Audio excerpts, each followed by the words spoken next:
কান চলচ্চিত্র উৎসবে নজর কাড়লেন বলিউড অভিনেত্রী Kiara Advani. Off white high slitted পোশাকে তিনি যেন ঝলমলে প্রজাপতি। মুহূর্তেই ভাইরাল সেই ভিডিও। কিয়ারা নিজের একটি ভিডিও শেয়ার করেছেন। একটি অফ হোয়াইট পোশাকে তিনি যেন পরি। তার এই লুক ইনস্টাগ্রামে ঝড় তুলেছে।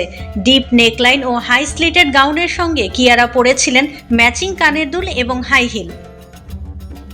কানে Red Sea Film Foundation for Women in সিনেমার গালা ডিনারে অংশ নেন তিনি। অভিনেত্রীর এই ইভেন্টের লুকও নেটিজেনদের হট ফেভারিট। গালা ইভেন্টে কিয়ারা পরেছিলেন সিল্কের কাপড়ে তৈরি অফ শোল্ডারে গোলাপি ও কালো গাউন। পোশাকটির পেছনে একটি বড় বো ছিল। চুল বেঁধে রেখেছিলেন একটি উঁচু খোঁপায়।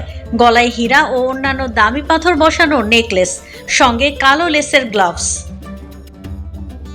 অনুষ্ঠানে উপস্থিত পাপ্পারাজিদের সঙ্গে কথা বলার সময় কিয়ারাকে বলতে শোনা যায় তার জন্য এই সুযোগ খুব সম্মানজনক। প্রথমবারের মতো কান চলচ্চিত্র উৎসবে আসতে পেরে এবং Red Sea Foundation for Women in Cinema কর্তৃক সম্মানিত হতে পেরে তিনি আনন্দিত। এই মুহূর্তে বলিউডের অন্যতম জনপ্রিয় অভিনেত্রী কিয়ারা।